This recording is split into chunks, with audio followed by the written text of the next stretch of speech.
মোৰ নাম জহিৰুল ইছলাম। কোন গাঁৱৰ পৰা আহিছে মই পলাশগুৰি দুবাচৰি গাঁৱৰ পৰা আহিছোঁ। আগত কোন দলৰ আছে?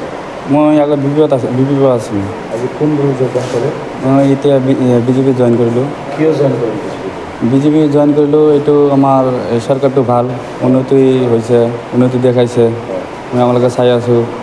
আৰু এইটো ৰানিং চৰকাৰ হয়, এইটো উন্নতি আগৰ দিনা কৰিব পাৰিব, সেইকাৰণে আমালোকে বিজেপিত আহিছোঁ। বিজেপি কি কাম কৰিছে আপোনালোকে চাইছেনে? অঁ, চাইছোঁ। কি কৰিছে? এইটো বিজেপিৰ এইটো 1 নম্বৰটো এইটো ঘৰে ঘৰে গেছ চিলিণ্ডাৰ দি আছে, আৰু চাউল দি আছে, আৰু বহুত কাম কৰি আছে। ৰাস্তা ঘাট বনাই আছে, আমালোকে চাই আছোঁ, সেইকাৰণে বিজেপিত আহিছোঁ আমালোকে। কিমানজন আহিছে আপোনালোকে? আজিতো 6জনমান আহিছোঁ, আৰু আছে 40-50জন মোৰ গাঁৱত আছে, সেইটো আহিব। চব একে গাঁৱতে আপোনালোকে? অঁ, একে গাঁও। বি পি এফ দলত কিমান বছৰ কাম কৰিছিল আপুনি? মই কাম কৰিছোঁ 5 বছৰ। 5 বছৰ। অঁ আজি বিজেপি দলৰ আৰু অঁ এতিয়া বিজেপি দল হৈ কাম কৰিব? অঁ, বিজেপি দলত কাম কৰিম এতিয়া। কি নাম আপোনাৰ? কুদ্দুছ আলী। কোন গাঁৱৰ পৰা আহিছে আপুনি? 1 নম্বৰ পলাশবাৰী। আপুনি কোন দলৰ আছিল আগত?